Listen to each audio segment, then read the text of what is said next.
السلام عليكم ورحمة الله تعالى وبركاته. إن شاء الله تكونوا بخير وعلى خير في أحسن الأحوال. رمضان مبارك، تقبل الله منا ومنكم صالح الأعمال إن شاء الله. الوصفة ديال اليوم إن شاء الله اللي غنشاركها معكم هي الحشوة ديال الشاورما أولا ديال الطاكوس. يعني هاد الحشوة تقدر تعملوا بها طاكوس وتقدروا تعملوا بها شاورما، كتجي رائعة، كتجي فعلا حسن من ديال المحلات ولا بحال ديال المحلات عنقولوا.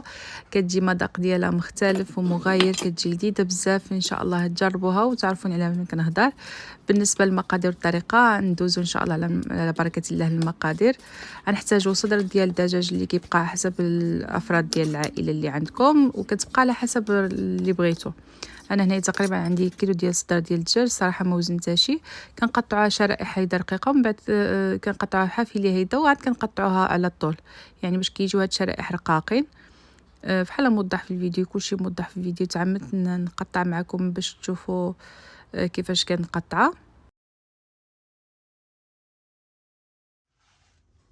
من بعد ما قطعنا الدجاج غندوزو نتبلوهم. اللي غنحتاجو عصير نصف ليمونه، وغنحتاجو 3 ديال المعالق ديال الياغورت طبيعي.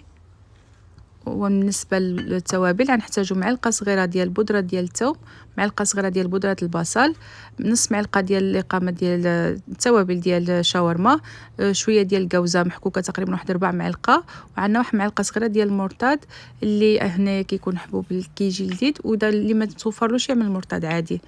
عندنا هنايا شويه ديال الابزار وشويه ديال القرفه، الملح على حسب الذوق. انا عملت معلقه صغيره ومعلقه صغيره ديال السكينجبير. هادو اللي قامه اللي غنحتاجو. ما تزيدوا وما تنقصوا، حيت اذا زدنا ما بغيتش نتعمد ما نعمل لا خرقوم باش لا والو، باش ما كيجيش مذاق بحال ديال الطاجين. يعني اذا عملنا الخرقوم عملنا الاقامه كامله كيجي مذاق بحال ديال الطاجين.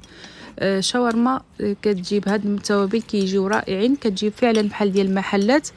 ولكن اذا عملنا بحال اللي قلت لكم الخرقوم ترجع يعني يرجع المذاق ديال الطاجين.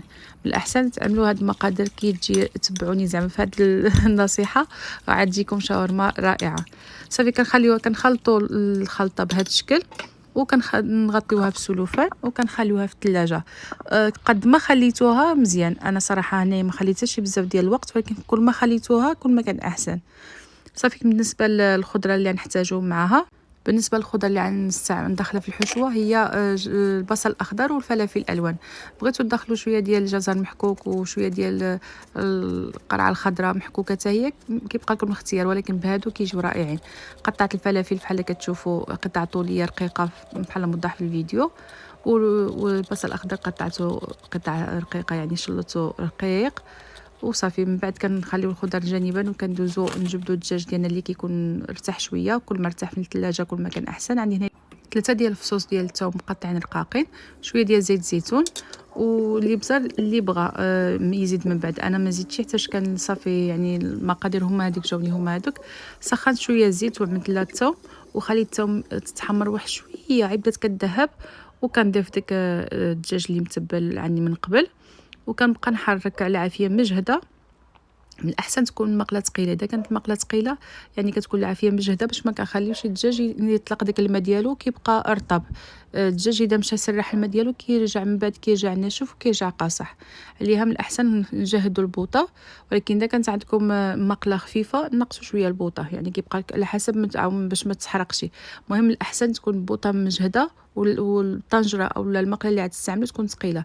كتشوفوا يعني ما تلقاتش بزاف ديال الماء، حيتاش يعني ديك الماء بقى شابر بسبب ديال العافيه اللي مجهده شويه. صافي من بعد ما تشحرت واحد شويه كنزيد لها داك البصل الاخضر. كنقول البصل الاخضر حيت كل واحد وشنو كيقول له على حسب اللغات البدله، كل واحد شنو كيسميه. انا سميتو بصل اخضر باش بلا ما نبقى كل واحد شنو كيفاش يقول. صافي كنزيد له ديك الساعه من بعد الفلافل بالالوان حتى كتكون طابت الدجاج وكيكون نشف من الماء ديالو، وكيكون صافي بدا كيطيب وتحمر. كنزيد له ديك الفلافل الالوان وكنغطيو عليه. ما خصناش يطيبوا يعني بحال كنقولوا حنايا حتى يطيحوا ماره، لا خصنا يبقاو في شويه في واقفين. هنا اللي بغى يزيد الابزار يزيدو، انا ما زيدتش حتى صافي داك الابزار اللي عملته كافي. من بعد ما طاب داك غطيتها باش طيح شويه ديك الفلفله. من بعد ما طاحت بحال اللي موضح في الفيديو، يعني ماشي مره طاحت واحد شويه، زدت لها الذره. الذره ميز. المهم هذا كنزيدوه غير اختياري اللي بغا، ولكن كيعطي اللذه وكيعطي يعني كيعطي منظر ولذه بجوج. صافي من بعد كنشحروه واحد شويه وكنطفيو البوطه. ها هي الحشوه عندنا واجده. كندوزو نعملو صلصه ديال الياغورت اللي كتجي مناسبه بزاف مع شاورما ولا مع الطاكوس ولا مع كباب، كتجي رائعه ولذيذه بزاف. كنعملو الياغورت طبيعي. انا هنا عملت قجر ديال الياغورت وزيدت عليه واحد شويه اخر زدت واحد شويه اللي كان باقي لي من الحشوه، وغنزيد 3 معالق تقريبا ديال مايونيز. انا هنا عملت 2 كبارين وانما هي 3 قد تقريبا قد الياغورت قد مايونيز. بعد كنزيد شويه ديال بودره ديال الثوم. كنعمل بودره ديال الثوم، شويه ديال الزعتر. انا هنا الزعتر معنا عندي ديال هنايا ما كيكونش مجهد بزاف. اذا كان الزعتر ديالنا ديال المغرب عملوا ليه شويه حتى مجهد اكثر. يعني المهم بودره ديال الثوم، شويه ديال الابزار، شويه ديال الزعتر، ومعلقه صغيره ديال العصير ديال الليمون، وقبيصه ديال الملحه، ومعلقه صغيره تقريبا ديال السكر. هنايا من بعد نزيد هنايا الابزار وزيت الثوم غابره وزيت زيت الزعتر. غنزيد داك تقريبا معلقه صغيره ديال الليمون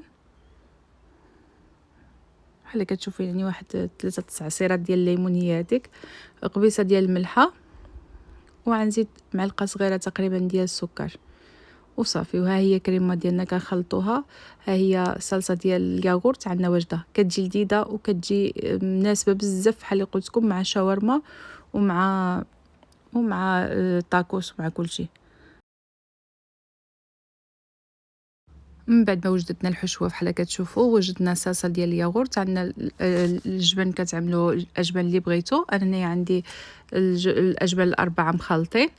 صافي كنعمل الحشوه فوق الخبز ديال الشاورما اولا العيش ديال الشاورما، المهم كل واحد شنو كيقولوا. كنعمل الحشوه، كنعمل فوق منها شويه ديال كنعمل الصلصه هي الاولى والحشوه، وفوق منها شويه ديال الصلصه وعاد الجبن، وصافي كنشدوها بهذه الطريقه. اذا كنتو غتعملوا الطاكوس كتعملوا شويه ديال البطاطا في الوسط وكتعملوها بطريقه الشده ديال الطاكوس. هنايا كنت نسيت لويت قبل ما نعمل الجبن وعاد فتحت وعملت الجبن، كنت مزروبه الساعه المغرب كانت لحقت. وصافي هنايا كنعمل نفس الطريقه، صلصه الحشوه، وكنعمل شويه صلصه من الفوق، وكنعمل الجبن وكنشدها بهذه الطريقه. بحال قلت لكم اذا كنتو غتعملوا طاكوس كتعملوا بطاطا مقليه يعني فريت، كتعملوه في الوسط وعاد كتشدوها بطريقه ديال الشده ديال الطاكوس. انا كنت كاملين كنعاودهم حيتاش بحال قلت لكم نسيت الجبن بالزربه. وهنايا بالنسبه ديال الزربه عاود ما عملتهمش في الماكينه ديال البانيني، عملتهم في الفران. كيجيو مقرملين، كيجيو ساهلين، كيطيبوا في دقه وكيجيو رائعين. كتجي الصراحه الله هاد الشاورما كنصحكم تجربوها، فعلا كتستحق التجربه. وسمحوا لي اذا طولت عليكم، وسمحوا لي اذا زربت في الهضره حيت كنحاول نشرح لكم في نفس الوقت ما يجيش الفيديو طويل.